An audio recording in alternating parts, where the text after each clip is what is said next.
Hi guys, welcome back to Hamstaku. I actually wanted to make a list of my top 10 games of 2014, but there are still some games in my backlog I have to go through before I can do that. So, in the meantime, I thought I would have some fun and just gush about 10 games I'm really looking forward to in 2015. So, without further ado, please enjoy my top 10 most anticipated games of 2015.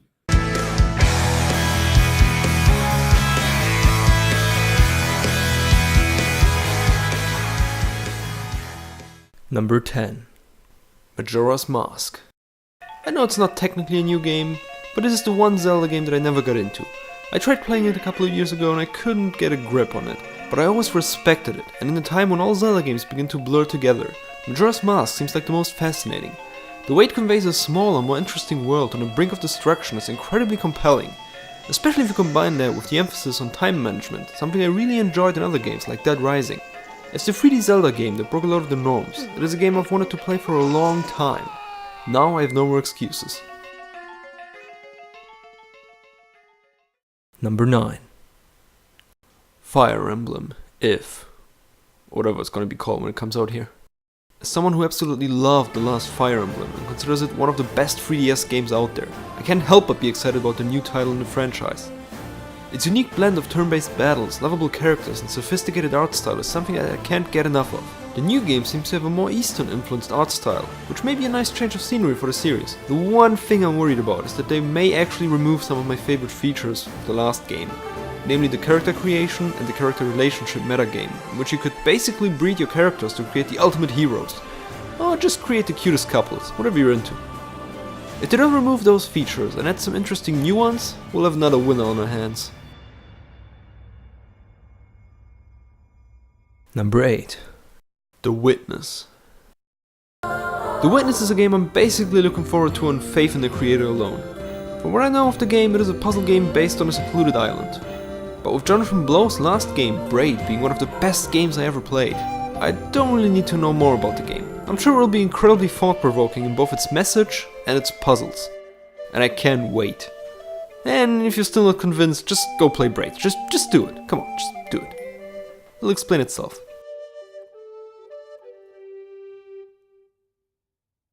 Number 7.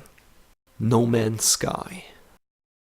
Speaking of faith, I really hope that No Man's Sky delivers what it promises, because what it promises is something I could lose a lot of time in. Being built by a small team, No Man's Sky aspires to be the space exploration game we've all been dreaming about. Flying through endless space, finding new planets, landing on them seamlessly and exploring the vast landscapes. Or you could just focus on dogfights and trading. It is a game so ambitious it is almost destined to fail. But if the software used to procedurally generate those planets can create enough interesting content to find and things to do on those planets, then this will be one special game.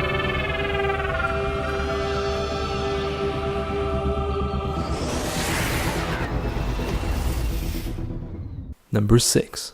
Hyper Light Drifter. An action RPG inspired by some of my favorite games like Link to the Past and Diablo, Hyper Light Drifter is one of the few games I supported via Kickstarter, and it looks like it will be worth it. Touting a beautiful 2D aesthetic, engaging combat with deep mechanics and a complex loot system, Hyper Light Drifter is a game to watch.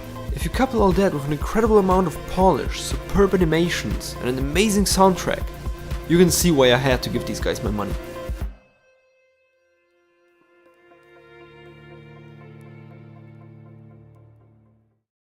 Number 5. Persona 5. There are two kinds of people in the world.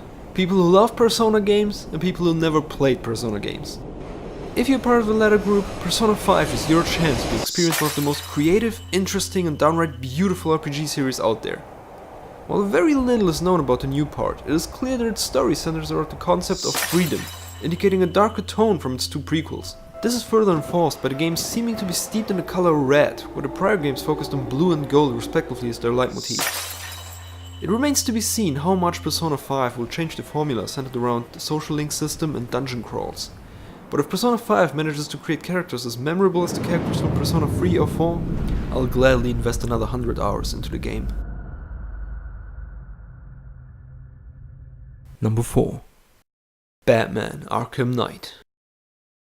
With the disappointment that was Arkham Origins, the once flawless Arkham series now has something to prove again. But with Rocksteady back at the helm, I have no doubt that this will be the biggest and possibly best Arkham game yet. While it remains to be seen how well the Batmobiles integrate throughout the game, the even bigger city and the further improvements on the gameplay seem to indicate that Rocksteady has been quite busy. It also seems to tell an intriguing tale focused on the Arkham Knight, an interesting new villain whose identity is shrouded in mystery.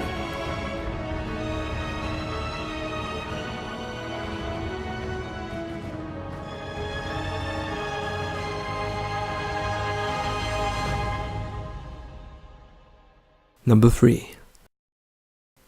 Bloodborne. If you've seen my video about my top 20 games, you know how much I love Dark Souls. So of course I can't wait to get my hands on Miyazaki's new game, Bloodborne.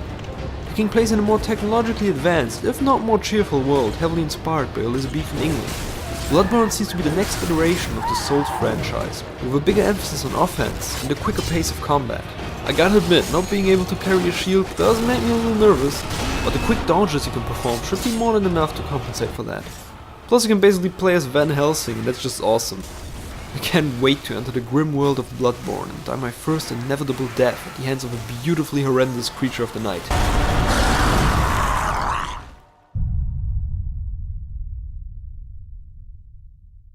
Number 2.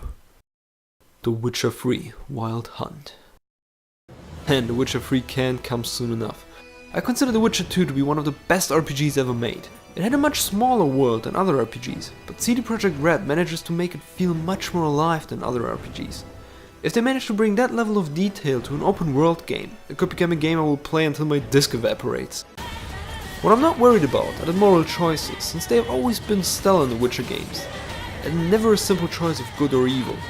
With improvements like horseback combat, improved battle mechanics, a giant world and the ability to hunt huge monsters, this game will scratch a lot of my personal itches.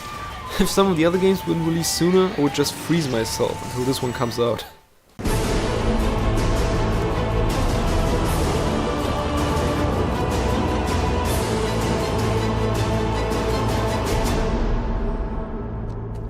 Number 1. Metal Gear Solid 5: The Phantom Pain. Yes, I know we don't know for certain that it will be released this year, but screw it, I'm sure it will. I just can't help myself, this has to be my number 1. Metal Gear is my favorite series and I've been waiting for this one a long time. We already know from the appetizer that was Ground Zeroes that the new Metal Gear plays smooth as butter and has some nice approaches to freeform gameplay. But all the stuff coming in Metal Gear Solid 5 sounds almost too good to be true. A giant world full of interesting content, a mission structure that lets you approach every situation on your terms and doesn't hold you on a leash. The ability to rebuild Mother Base, finding out how Big Boss finally turns to the dark side. The list of things I'm excited about just keeps going. And I haven't even talked about the new Metal Gear Online yet, which is sure to make me sink a lot of time into its tactical team-based mayhem. And there are even some rumored features like co-op gameplay and a mission editor that open up even bigger possibilities. In short, if Metal Gear Solid 5 doesn't turn out to be my game of 2015, this will either be a magnificent year, or Metal Gear Solid 5 will have been pushed into 2016.